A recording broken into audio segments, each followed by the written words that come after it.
अस्सलाम वालेकुम व्यूअर्स, कैसे हैं आप? उम्मीद है कि आप खैरियत से होंगे। आज हम इस क्लास में दो इम्पोर्टेंट स्ट्रक्चर्स पढ़ेंगे।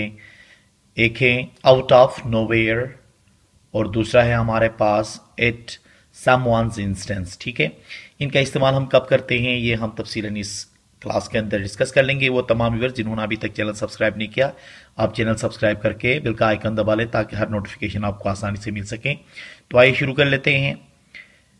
हमारा पहला जो स्ट्रक्चर है वो है out of nowhere. Out of nowhere का इस्तेमाल होता है न जाने कहां से।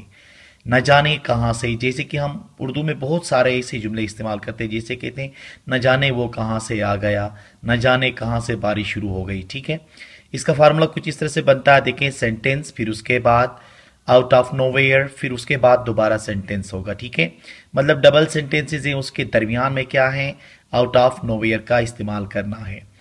अब देखें, जैसे कि प्रोग्राम शुरू होने ही वाला था कि न जाने कहां से बारिश शुरू हुई। प्रोग्राम शुरू होने ही वाला था कि न जाने कहां से बारिश शुरू हो गई। अब देखें, जैसे कि programme was about to start, out of nowhere it started raining. Programme was about to start, out of nowhere it start raining.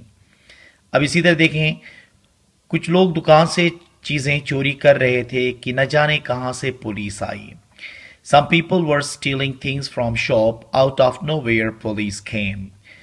Some people were stealing things from shop, out of nowhere police came. इसी तरह देखें, मैं उसे सब कुछ बताने ही वाला था कि न जाने कहां से उसका भाई आया।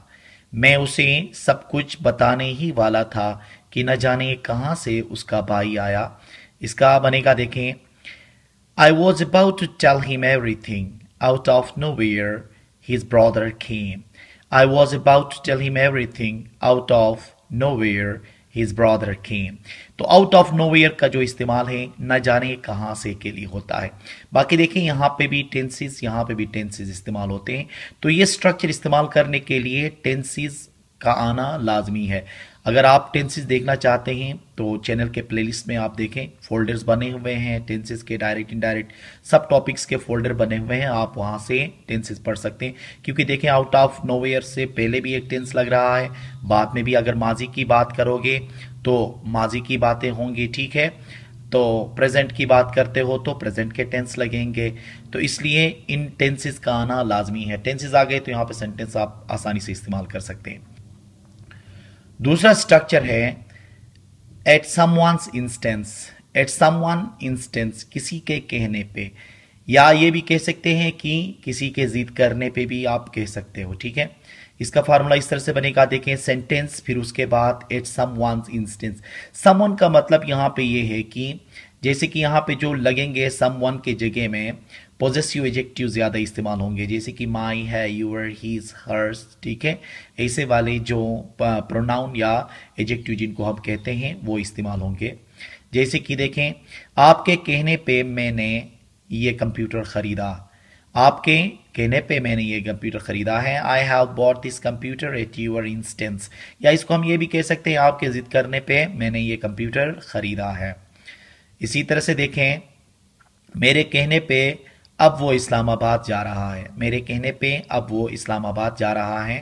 तो क्या होगा, now he is going to Islamabad at my instance. Now he is going to Islamabad at my instance. इसी तरह से देखें, आपके कहने पे मैंने झूठ बोला। तो क्या होगा, I told a lie at your instance. I told a lie at your instance.